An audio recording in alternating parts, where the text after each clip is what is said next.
Yeah, and this is from specifically the limitations with inside of Amazon. So like how do we get more access to more storage or make sure we're not out of stock, which is kind of one of the key issues that I'm feeling. So I'll give you some actual tangible ones because I feel like everyone just hears Blair talking about his about what could potentially go wrong or go well going into next year. So some key recommendations that I'll highlight, and I say this every single time, and it's all about eating your broccoli, especially on the Amazon side. So in terms of improving your IPI, just like how we were mentioning, like the whole like credit score idea, your IPI with Amazon is going to be the most critical factor to determining your success on Amazon from an inventory perspective. So number one is that if you have, and do this like today, like if you can log into your Amazon, clear it, because you might actually get a couple bumps in terms of what you're allowed to send. Number one, clear all inactive listings. So some of these might have pending stock from a while ago. Get rid of them, dispose of them, tell Amazon to dispose of it. If you tell Amazon to dispose of it, it will move faster than trying to pull a return during Q4. Again, you have to make the call depending on the product and the price point. And, I'll leave that to you. Number one, remove those inactive listings.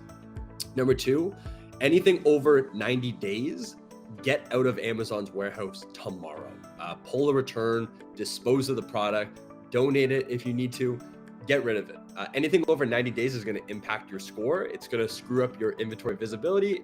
Your stock will be in shambles. So number two, look at every product. If it's over 90 days, and there's a tab there in Seller Central, so you can just go there. You'll see all the aging inventory and the average aging inventory.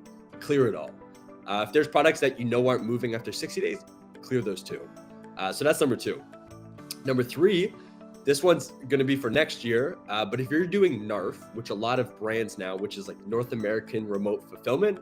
So this means you're selling on .com, you're expanding to .ca, but like all your stocks inside of an Amazon US warehouse. A lot of you guys, assuming know what I'm talking about. That stock that you're sending, so you might be getting sales from Amazon Canada, that is taking up your US inventory limit. Don't do it, right? I'm not saying don't do NARF. I'm saying that as long as you're getting sales velocity, grab some of that stock and send it to a Canadian Amazon FBA warehouse. The reason that I'm saying this is that Amazon Canada and Amazon USA inventory limits are separate. They're completely separated in terms of what limits you're allowed to do. So right now, if you're stocking your Canada and US in a US warehouse, right, then your limits are going to get set at whatever it is, 100 units, 100,000 units, a million units. But when you segregate that, so at least you're Canadian, go to a Canadian warehouse, that has a whole different inventory section. So it keeps up a little bit more health on your US stock, so that if you send in US products, it's going to a US customer and you're optimizing your inventory limits. So those are my recommendations. The only other one that I would recommend, while I go off on this little bit of a tyrant on how to optimize your inventory visibility, is just start thinking about sales velocity. Like I mentioned, like inventory turnover is the biggest measure when it comes to seeing how much stock you're going to be able to sell through on Amazon, right? And you have to just look like, don't send 60 days of stock to Amazon. Even if you can, don't do it, right? Like whether it's a 3PL or your home, like send smaller batch shipments there because your turnover is going to be a lot faster.